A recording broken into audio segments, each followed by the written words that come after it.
সম্ভবত শেষ রক্ষা হতে যাচ্ছে না সোহেল তাজের।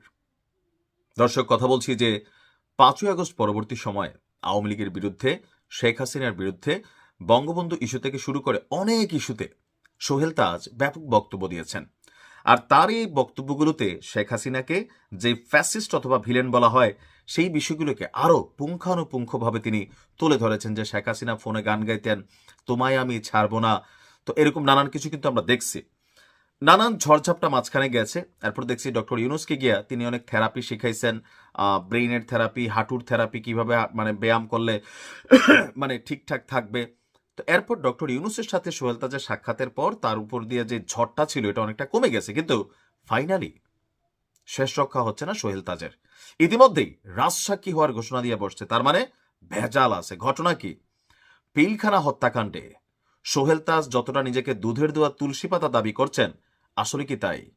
যে কোনো সময় সোহেল তাজ এবং মুন্নি সাহা সহ আরো অনেকেই গ্রেপ্তার হতে পারে।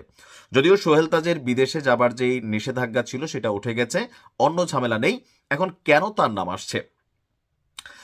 পিনাকি ভট্টাচার্য বলছেন যে বিডিআর এর যে তদন্ত রিপোর্ট সেইটা জমা দেওয়ার পর অনেকেই গ্রেপ্তার হবেন। শুরুর দিকে সোহেল তাজ আর মুন্নি সাহাও থাকতে পারে। অন্য একটি পোস্টে বলছেন, আমার অনুমান হলো যারা বিডিআর ইস্যুতে গ্রেপ্তার হতে পারে জয়ী মামুন, মঞ্জুরুল হাসান, বুলবুল।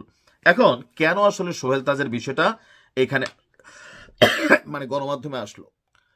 এখন এটা নিয়ে নানান পারসেপশন আছে। যখন পিলখানার সেই ঘটনা ঘটছিল, তৎকালীন প্রেক্ষাপটে সোহেল তাজ কিন্তু বাংলাদেশে ছিলেন না।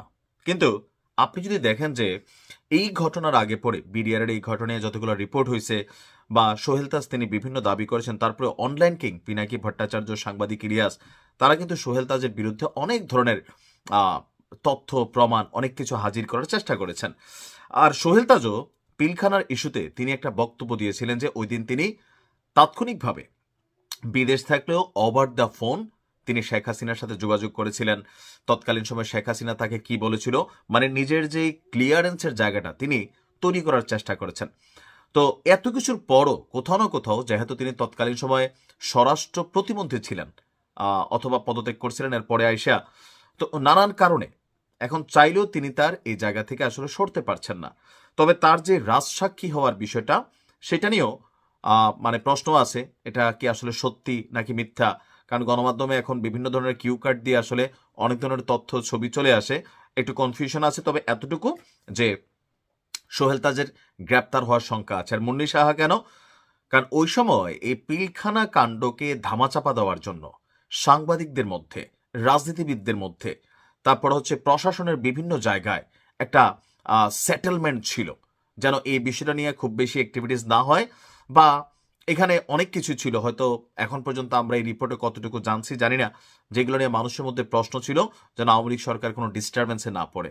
তো সেই ক্ষেত্রে যারা যারা এই ঘটনাটার আগে পিছনে যে যেখানে কলা কৌশলী ভূমিকা রেখেছেন, তাদেরকে এখানে হয়তোবা এখন আইনের আওতায় আনা হবে।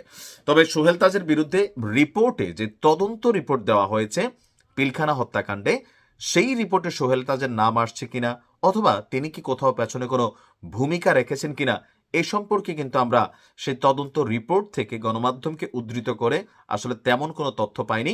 শুধুমাত্র অনলাইন কিংরা বলছেন, পিনাকি, ইলিয়াস যারাই আছেন, যে এরা গ্রেপ্তার হতে পারে। তারপরে সরকারের পক্ষ থেকে এখনো স্পষ্ট কোনো বিবৃতি নেই, হয়তো আসলে আমরা বলতে পারবো। ভালো থাকুন। আসসালামু আলাইকুম।